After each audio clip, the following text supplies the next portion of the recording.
Welcome to சுடுதண்ணி. இன்னைக்கு நம்ம வீடியோவில் ஒரு சூப்பரான மெக்சிகன் சால்சா எப்படி பண்ணுறதுன்னு பார்க்கலாம். இதை அடுப்பே இல்லாமல் ரொம்ப ஈஸியாக நம்ம பண்ண போகிறோம். இது மூவி டைமில் நாச்சோஸோடு சாப்பிட்றதுக்கு ரொம்பவே சூப்பராக இருக்கும். இதோட இன்க்ரீடியன்ஸை நான் டிஸ்கிரிப்ஷன் பாக்ஸில் கொடுக்குறேன். இப்போ வாங்க சேர்ந்து சமைக்கலாம். இதுக்கு ஒரு பவுலில் ஒரு பெரிய வெங்காயம் சேர்த்துக்கலாம். நல்லா குட்டி குட்டியாக சாப் பண்ணி சேர்த்துக்கோங்க. இதோட 3 தக்காளியை நல்லா ஃபைனாக சாப் பண்ணி சேர்த்துக்கலாம். அதோட ஒரு சில்லி சேர்த்துக்கிறேன். சீட்ஸ் எல்லாம் எடுத்துட்டு அந்த தோல் மட்டும் சேர்த்துக்கிறேன், அப்போ தான் காரம் இருக்காது. கூடவே 3 பூண்டு நல்லா கிரேட் பண்ணி சேர்த்துக்கிறேன்.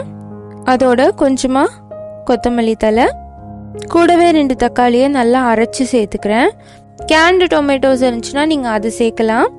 அதோட 1 டேபிள் ஸ்பூன் டொமேட்டோ கெச்சப், இதோட ஒரு 1/4 டீஸ்பூன் உப்பு, 1 teaspoon Oregano, 1 teaspoon chilli flakes, இது கூட ஒரு 1/4 டீஸ்பூன் மிளகுத்தூள், 1/4 டீஸ்பூன் மிளகாய்த்தூள் சேர்த்துட்டு நல்லா மிக்ஸ் பண்ணிக்கோங்க. இது எல்லாம் நல்லா மிக்ஸ் ஆனதுக்கப்புறமா கடைசி அதில் ஒரு 1/2 லெமன் சேர்த்துக்கலாம். சேர்த்துட்டு நல்லா மிக்ஸ் பண்ணிடுங்க. இப்போ நம்மளோட சால்சா ரெடி ஆயிடுச்சு.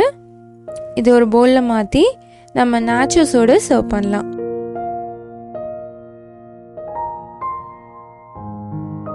இது நீங்கள் மூவி டைமில் நாச்சோஸோடு சாப்பிட்றதுக்கு, இல்லை சீஸ் சமோசா அந்த மாதிரி நீங்கள் சாப்பிடும் போது இதை டிப்பாக நீங்கள் யூஸ் பண்ணலாம். ரொம்பவே சூப்பராக இருக்கும். கண்டிப்பாக மிஸ் பண்ணாமல் ட்ரை பண்ணி பாருங்கள். இந்த வீடியோ உங்களுக்கு பிடிச்சிருந்தா லைக் பண்ணுங்கள். சுடு தண்ணி சேனலை சப்ஸ்கிரைப் பண்ணுங்கள். தேங்க்யூ.